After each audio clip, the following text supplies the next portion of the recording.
Ok,អញ្ចឹងថ្ងៃហ្នឹងគឺខ្ញុំនឹងបង្ហាញអ្នកនរគ្នាទាក់ទងជាមួយនឹងការធ្វើ 3D logo animation បាទ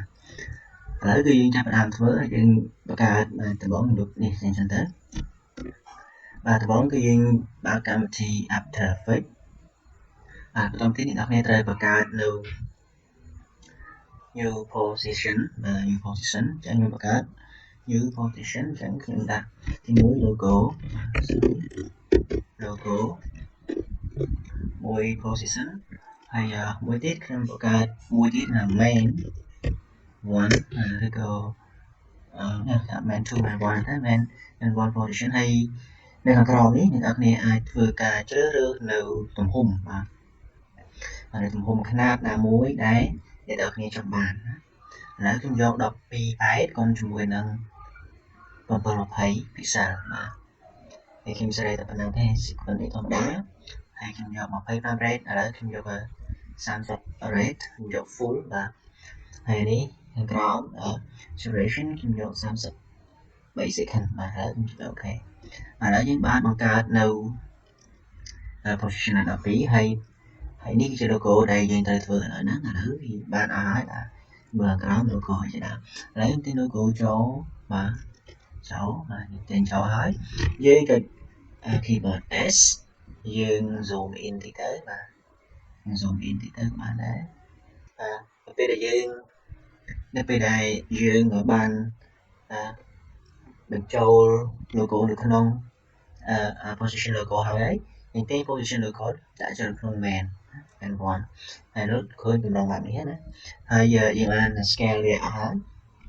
ជំរាបបន្តអ្នកនរគ្នាមកស្ដាំនេះ everyone អាចយកនៅ new ហើយយកពាក្យថា solid ដើម្បីបង្កើតនៅផ្ទាំង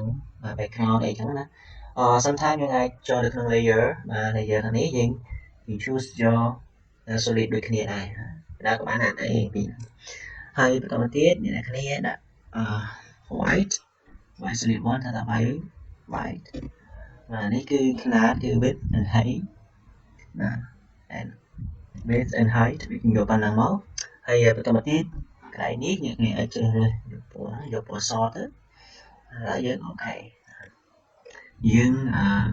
scroll វាដាក់នៅខាងក្រោមក៏ធ្វើ in under layer អញ្ចឹងកន្លែងនេះមានន័យថាយើងទាញនៅខាងក្រោម layer ហ្នឹងគឺនៅ background ហើយនៅខាងលើគឺវាជាផ្ទៃនៅ front position បាទមកប៉ុណ្ណេះហើយបន្តទៀតអ្នកគ្នាចូលយក effect បើសិនជា effect and preset អត់ឃើញទេអ្នកគ្នាចូលយក window ហើយជ្រើសរើសយកពាក្យថា preset និង effect and preset sometimes យើងអាចចូលពាក្យថា control file យើងអាចចូលយក control file ដាក់បានដែរឥឡូវដោយសារតែមិញខ្ញុំចុចហើយតិចម្ដងទៀតណាហើយយើងវាយពាក្យថា bright contrast នេះ brightness contrast យើងទាញវានោះដាក់ចូលទៅក្នុងlogo ហើយបន្តទៅទៀតយើងអាចនៅកន្លែង brightness យើងយកដកបាទយកដក150ហើយកន្លែង contrast legacy use legacy យក tick បាទយើងហើយកន្លែងណាមួយអាចចុចវាអាចមុនទៅទៀតចុច SRP ចុច SRP ហ្នឹងយើងមកដល់ស្ដាំទៅពេលណា separate dimension លើវាមកប៉ុណ្ណេះណាហើយយើងដោះ select សិនមិញ select អា13ជាប់នេះចេះជាប់នេះអញ្ចឹងយកទេយើងចុចដោះ select វាបន្តទៀតយើងចុច Alt keyboard Alt ចុចកន្លែង Z position ហ្នឹងមកបន្ទាប់ពីឃើញកន្លែងហ្នឹងហើយអ្នកគ្នាចុចកន្លែងនេះយកពាក្យថា index បានហ្នឹងមកហើយជំហានបន្ទាប់អ្នកគ្នាបាទចុច Control D បាទដើម្បី copy Control D អញ្ចឹងកន្លែងហ្នឹងយើងអាចយកអានេះ22រៀបយករាងក្រានទៅបាទ21យក30 8អូខេបន្ទាប់ពីយើងControl D ហើយយើង select ទាំងអស់ចាប់កន្លែងមកហើយយើង select យើងតបផ្នែក logo 1ហើយ logo 31នេះទាំង select មកចាប់ពី second ទៅពី second មកពីធម្មតាឡើងទៅកន្លែងមួយដែរអញ្ចឹងខាងក្រៅនេះអត់យកទេខាងលើនេះអត់យកដែរយើងរកដាក់ យើងចុចកន្លែងនេះបាទនេះកន្លែងសញ្ញានេះnhững cái đó là shine high layer in timeline ចុចដល់ហ្នឹងមកហើយបន្តទៀតយើងហាយវាហើយនេះណាយើងនេះថាយើងដូចជានឹងចងវាមួយហ្នឹងទៅហើយយើងបិទវាតែមាននៅក្នុងស្រាប់ហើយជំនាញបន្តមានគ្នាចុចកន្លែង logo ហើយដោះដោះ preset បានចេញមកនេះអញ្ចឹងណាបាទជំនាញបន្តទៀតដែលគ្នាចូលទៅក្នុង preset ណា effect preset ហ្នឹងឯងហើយយកពាក្យថា drop shadow នេះ drop shadow តែទាញវាយកមកដាក់កន្លែង logo នេះណាទាញវាយកដាក់ logo នេះបោកកន្លែងហ្នឹងមកទុំទៀតនេះកន្លែងនេះយើងយក100ឃើញខាងក្រោយវាឡើង shadow ហើយសម្រាប់លើក្រោមណាបាទយើងធ្វើហើយចំណុចនេះយើងទៅជំហានបន្តទៀតបាទជំហានបន្តទៀតគឺយើងទៅយកពាក្យថា layer បាទដល់នេះយកពាក្យថា layer យើងយកពាក្យថា new ហើយយកពាក្យថា camera យើងអាចប្រើ shortcut control alt shift c ណានេះដល់មកហើយ preset គឺយើងយក50 mm ហើយខ្ញុំ click OK ជំហានបន្តទៀតចូលឲ្យ layer ដដែលហើយយកពាក្យថា new ហើយយកពាក្យថា object យើងចុចលើមកឬក៏ control alt shift y ណាហើយចូលឲ្យអូខេអញ្ចឹងកន្លែងនេះយើងអាច rename បាទយើងអាចដាក់ថា camera control ដាក់ប៉ុណ្ណឹងមករួចហើយបាទយើងចូលកន្លែងហ្នឹងចូលដើម្បីទាញកាមេរ៉ាទៅកន្លែងណា object ហ្នឹងដើម្បីធ្វើការ control ទាំងអស់បាទហើយជំហានបន្ទាប់យើងចូលកន្លែងកាយហ្នឹងកន្លែងនេះបាទកន្លែង 3D layer ហ្នឹងគឺកន្លែង 3D layer ទីកន្លែងហ្នឹងមួយមកបាទយើងចូលកន្លែងនេះឃើញសញ្ញាខ្យល់នេះយើងទាញវាទាញយកមកដាក់ខាងលើនេះណាទាញយកមកដាក់ខាងលើហ្នឹងបាទបន្ទាប់ពីទាញហើយយើងអត់គ្នាចុច O បាទ keep O យើង O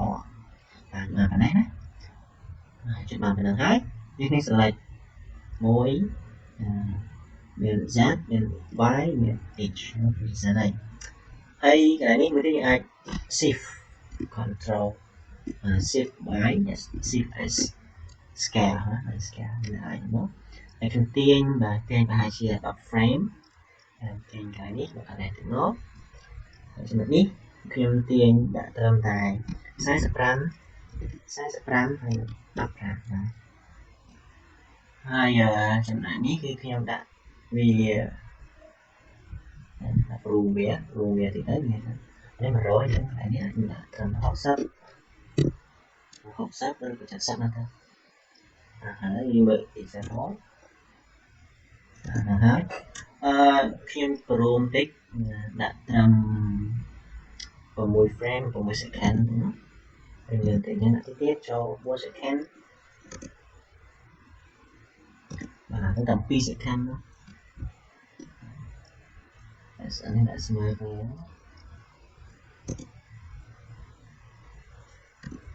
បាទ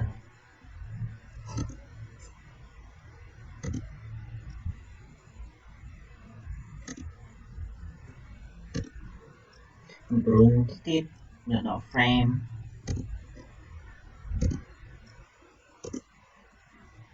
បាទហើយပုံទីចង់ឲ្យ smooth យើង select ទាំងអស់មកស្នាមយកទៅថា frame assistant យកទៅថា easy is ឬក៏ F9 ណានេះបាទហើយមើលថា smooth ចំណុចនេះទេអាចទាញមកខាងក្រោយទីហើយទៅហើយយកដល់2 frame ណា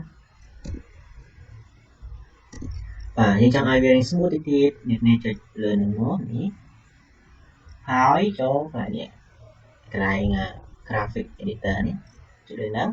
complete នេះយើងទៅចុចកន្លែងហ្នឹងហើយយកពាក្យថា select មកខាងស្មាក់មកយកពាក្យថា edit speed graph ណាទីលើហ្នឹងណាបាទយើងចុចលើហ្នឹងហើយទាញវាតាមយើងចង់បានដាក់ទៅមកណា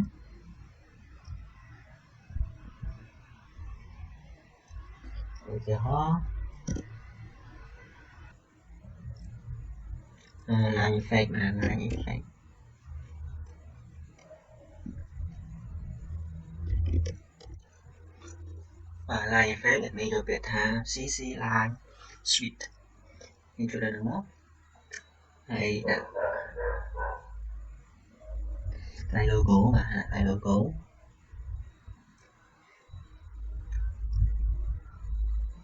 đây là khởi những thành phố line logo dương sẽ về thì tới nên là phần này lưỡi nơi cần hả rồi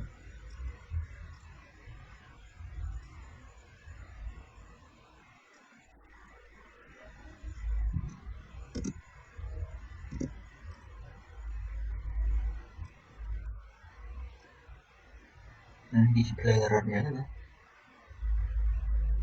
ខ្ញុំដាក់នៅចំណុចនេះចំណុចនេះ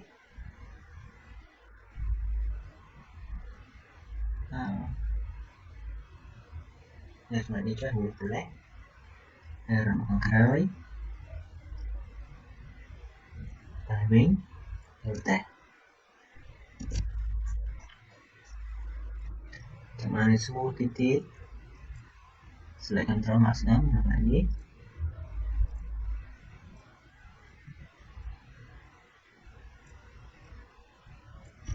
ok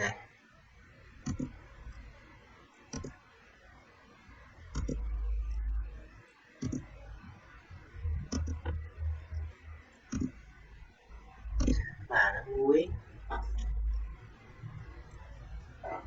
đây giờ chơi cây muối tiền đó rồi tiền đá phải đá trong giờ xí về pin đấy cái đó lại là muối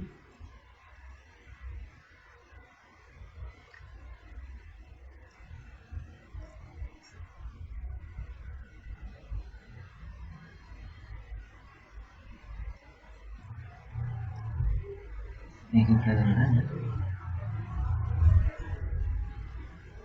cái ai sợ đây là smooth rồi mà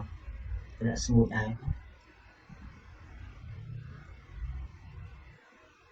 cứ cái này này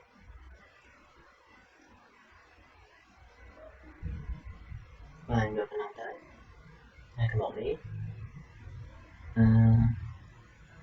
một cái nấu đây là một cái nấu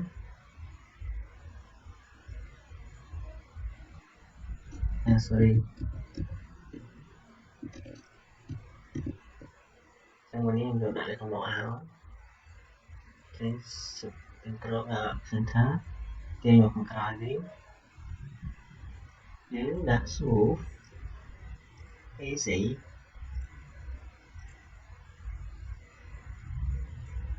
áo to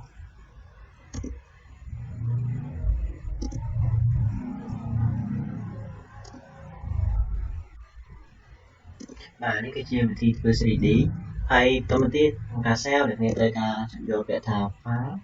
hay là về thà import rồi về thà add to render mà render add to render nó chỉ lại nắng như chuyện này để bạn setting cái này đi những này chỉ lên món output nắng sẽ này giờ là ní cho về thà cứ thêm với anh đồ OGB alpha thế đồ AGB giờ đồ AGB sen alpha sen thì cần bị chỗ này và là ngọt thằng khăn cái này format cái gì là ní cho về thà animation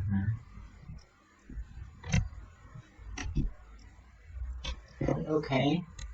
giờ này giờ sang sắp bị thế hay với cell box hay với đèn đã tới chỉ cả xài hay với lại dùng về một bài được nóng after cái bài và chẳng cái này khi mình được tế và xong ở cuốn là cả riêng được cả 3D